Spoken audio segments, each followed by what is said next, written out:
Esei ekspositori dan argumentatif ialah beberapa jenis kertas akademik yang paling biasa.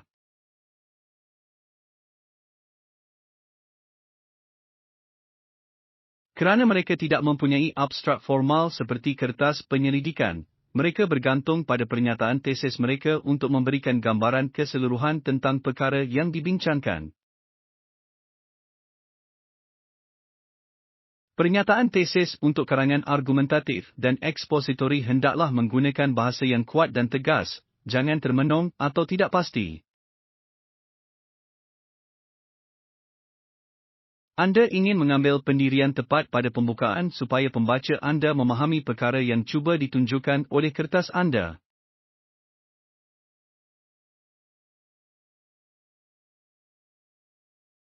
Selain itu, pernyataan tesis untuk esei ini hendaklah khusus, dengan beberapa butiran kecil untuk membayangkan bahagian lain kertas.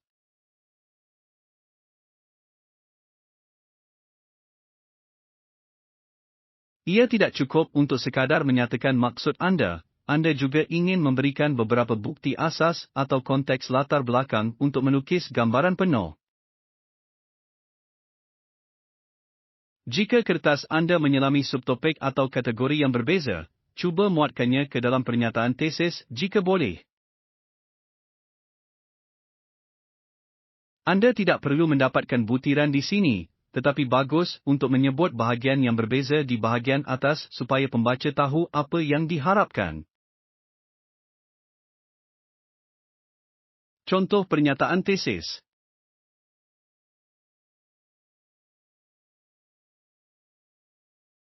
Walaupun pantang larang, serangga merupakan sumber makanan yang sangat baik dan boleh membendung kekurangan makanan manusia, berdasarkan kedua-dua pengeluaran protein dan kemampanan menternaknya. Tindak balas terhadap muzik rock and roll pada tahun 50-an oleh kumpulan agama dan tradisionalis sebenarnya meningkatkan populariti genre dan bukannya mengurangkannya seperti yang dimaksudkan. Sama seperti esei argumentatif, esei persuasif mengikut banyak garis panduan yang sama untuk pernyataan tesis mereka, bahasa yang tegas, butiran khusus dan sebutan subtopik.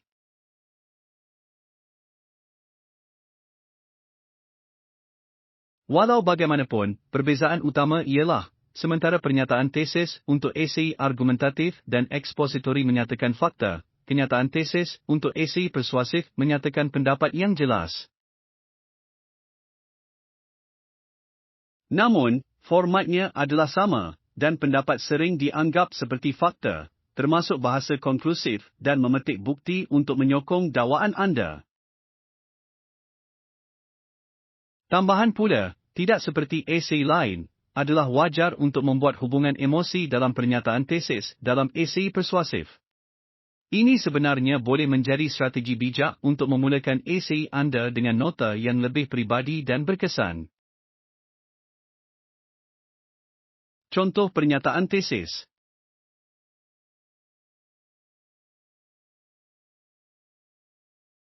Pengiklanan tidak seharusnya dibenarkan di sekolah awam kerana ia mengganggu pengajian dan boleh membawa kepada keutamaan yang sesat di kalangan lembaga sekolah, apatah lagi budaya materialis yang dipromosikannya.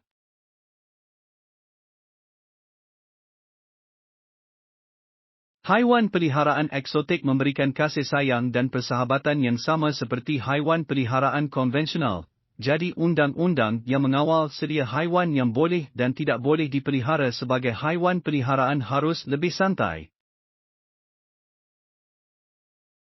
Pernyataan tesis untuk esei bandingkan dan beza adalah rumit kerana anda mempunyai sekurang-kurangnya dua topik untuk disentuh dan bukannya satu sahaja. Garis panduan umum yang sama digunakan, bahasa yang tegas, butiran, DLL, tetapi anda perlu memberikan perhatian yang sama kepada kedua-dua topik anda, jika tidak, esei anda akan kelihatan berat sebelah dari awal. Seperti biasa, pernyataan tesis anda harus mencerminkan apa yang ditulis dalam esei anda yang lain.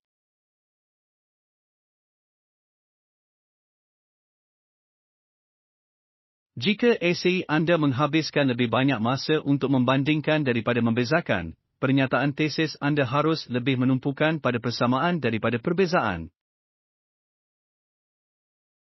Kadang-kadang membantu untuk memberikan contoh khusus juga, tetapi pastikan ia ringkas dan ringkas. Simpan butiran yang lebih halus untuk isi esei anda.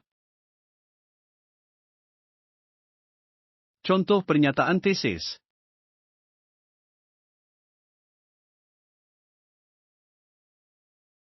Sean Connery dan Daniel Craig adalah dua pelakon paling popular untuk menggambarkan James Bond, tetapi kedua-duanya mempunyai tafsiran tersendiri dan kadang-kadang bercanggah tentang watak itu.